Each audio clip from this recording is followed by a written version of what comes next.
Je m'appelle Louis Faury, je suis réalisateur et je viens de la promo IMAC 2017.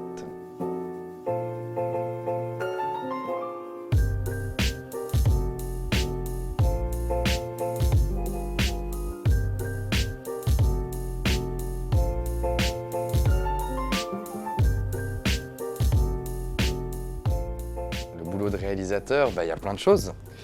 J'aime bien être en contact avec les acteurs, les diriger, devoir vraiment travailler avec des personnalités pour essayer de composer quelque chose d'intéressant. En même temps, j'aime bien écrire mes histoires, j'aime bien travailler avec toute la partie technique, donc le chef opérateur, pour voir ce qui est intéressant, ce qui est judicieux, ce qui est pertinent pour la composition des lumières, la composition du cadre. Toutes ces choses-là, donc le métier de réalisateur, je considère que c'est un espèce de tout, un espèce de métier un peu multicasquette.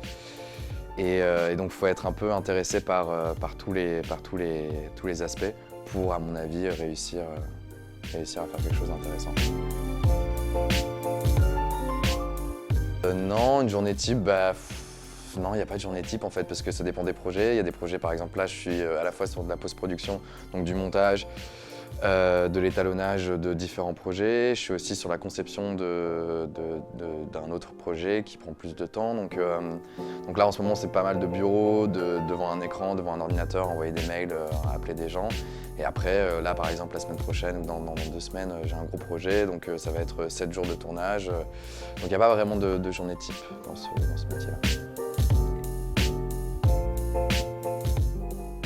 C'est dur parce que tu mets une hiérarchie par rapport à tout ça, alors qu'il y a des très belles choses qui sont passées dans tous, et il y a des choses, toi, je peux retrouver par exemple dans certains clips de très belles rencontres ou des projets justement qui artistiquement ont donné quelque chose d'intéressant.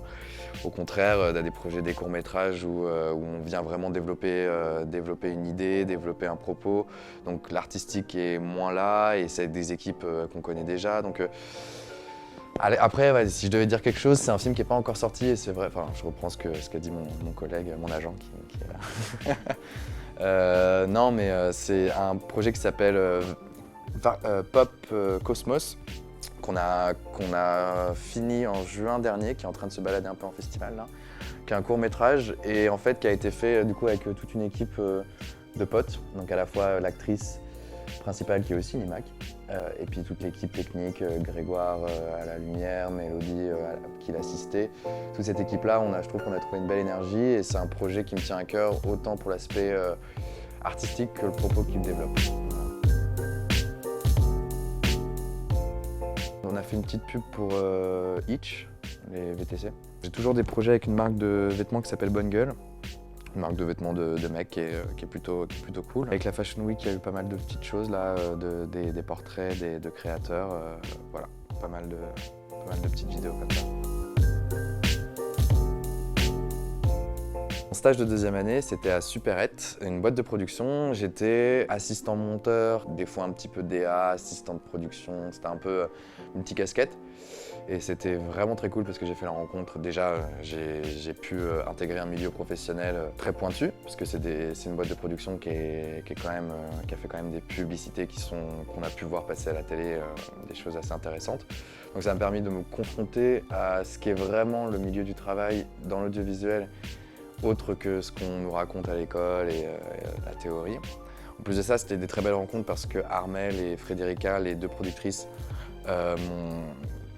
m'ont pas fait de cadeau, mais en même temps ça a été une très belle chose. C'est-à-dire qu'elles ont été très attentives à mon évolution, elles ont été plein de bonne foi, plein de bonne volonté, mais ce que je retiens beaucoup, c'est surtout le fait que quand ça allait pas, quand je faisais des conneries, et j'en faisais évidemment, elles me le disaient cash, et ça je trouvais ça hyper bienveillant et hyper formateur parce que encore aujourd'hui je me souviens de certains retours et je pense à ces retours encore sur certains projets, sur certains montages, notamment sur des effets sur comment faire un montage dynamique et en même temps pas trop rapide. Enfin vraiment cette harmonie entre la dynamique d'un montage et son aspect stylisé. Enfin vraiment voilà, toute cette harmonie-là m'avait donné beaucoup de conseils à ce niveau-là et ça avait été très précieux. La 3e année, c'était à Ilomba, donc 6 mois. Là, c'était marrant parce que c'était une boîte de production plus petite, Ilomba Images, et qui est qui était plus famille, qui était vraiment une équipe qui était fixe et qui s'occupait, tout le monde faisait un petit peu tout et où en fait ils m'ont vraiment laissé, ils m'ont mis sur des tournages à des postes que normalement tu n'occupes pas forcément en tant que stagiaire et ils m'ont fait vachement confiance donc c'était assez cool. Après oui, ces projets, je pense que je considère que en fait, c'est uniquement par les stages que j'ai pu développer un réseau et apprendre à faire le métier que je fais actuellement parce que voilà, ça m'a permis de confronter déjà à ce que c'est sur le terrain, parler avec un client, développer une idée, comment tu dois convaincre, comment tu dois être intéressant par rapport à ta relation avec le client, aussi comment tu fais pour avoir une technique, comment tu développes ta technique, comment tu fais pour avoir un propos de qualité, enfin bon, toutes ces choses-là. Et le réseau, évidemment, tu travailles une fois avec un réalisateur, tu travailles une fois avec un monteur, un chef opérateur, qui tu veux. Il a apprécié ton travail, il te rappelle pas du jour au lendemain, mais 6 mois après, hop, t'as un coup de téléphone et ah, c'est qui? Ah oui, ah putain, on s'est vu il y a 1 an, 6 mois, ok, et hop. T'as des nouvelles relations qui se créent. Et en tout cas, avec Ilomba et Super-Ed, j'ai encore de très bonnes relations actuellement, je continue de travailler avec eux. Je dirais 803Z, l'association étudiante, les stages et l'Erasmus. Je suis parti 6 mois à Stuttgart, en Allemagne, c'est pas très loin de Paris. Et c'était une vraie expérience très intéressante. Déjà, ils ont énormément plus de budget alloué à simplement le matos. On avait accès à des caméras professionnelles, à des studios. Même aujourd'hui, quand je vais sur des tournages en studio, c'est comparable à ce qu'on avait en termes de matos, studio photo, j'entends. Des enseignants qui sont encore actifs dans le milieu. Il y avait plein de fois où nos profs décalaient leurs cours parce qu'ils étaient à un festival à Londres ou que sais-je. On avait vraiment une expertise et une idée un peu de ce qui se faisait actuellement, déjà en termes de style et artistiquement, et en même temps des gens qui pouvaient nous offrir des contacts parce qu'ils étaient encore actifs et donc ils avaient encore des contacts, ils ont encore des contacts dans les différents milieux. Et des gens juste passionnés par ce qu'ils font et qui ont envie de transmettre quelque chose. Donc tu vois, moi, l'Erasmus, il y a pas mal de gens, ma sœur, tout le monde me disait l'Erasmus, tu fais que la fête, tu vas pas en cours.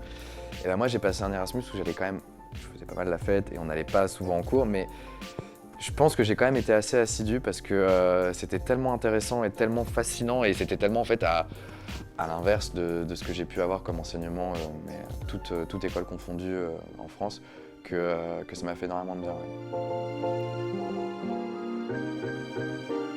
Avant l'interview, j'étais en train de travailler sur un concept d'une publicité que nous allons tourner dans 2 semaines. Après l'interview, je vais me repencher sur l'écriture et la note de cette publicité qu'on va tourner dans 2 semaines.